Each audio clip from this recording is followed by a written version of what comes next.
if you compare the 60s to now, there are lots of people out in the cafes and so on.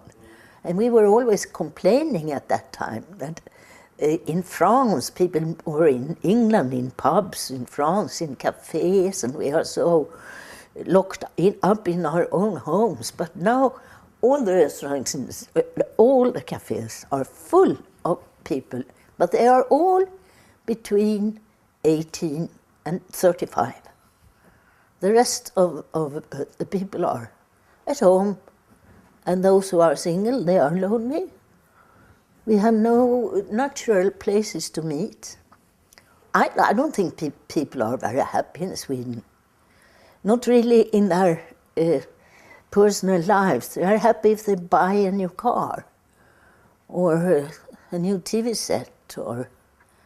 And this depression, of course, if people live very on the surface, they get very depressed inside. So I don't think this is untrue or unnatural. This is how I think Sweden is, Swedish people are. I think when you are living in Scandinavia, you see the differences much, much better than people who just come visiting. I have been living in Copenhagen for 8 years, and I realized, with time, I realized how different we are in Denmark and Sweden. And I haven't been that much in Norway, but I know many Norwegian people, and we are also different. It's not a Scandinavian thing.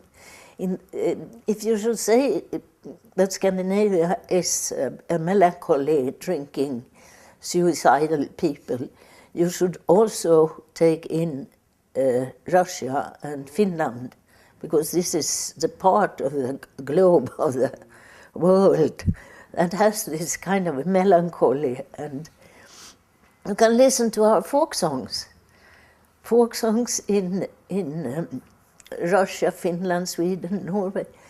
The old folk songs are very melancholic.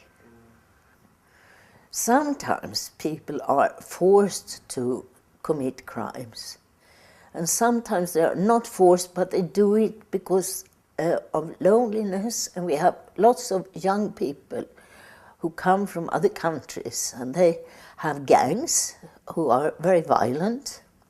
And I suppose it's the same in all big cities in Europe. And they live a poor life out in the outskirts of the city, and they come in to the city to participate in the big city life. But they are not allowed to come into cafes, and they have no money to do it. And they drink beer, and then they are a gang, and suddenly they just kill someone. And this is one kind of terrible crimes which you can't really actually blame someone for, because these are just young people that are frustrated, alienated, and probably don't have very good homes. They always say that Swedish people are so closed up, but they are not. I mean, this is a mistake. But it's also something that I think Ingmar Bergman, he made people outside Scandinavia think that we are like in Ingmar Bergman films, but we are not at all. It's in his mind, but I'm not. I don't recognize Sweden in Bergman's films. I don't.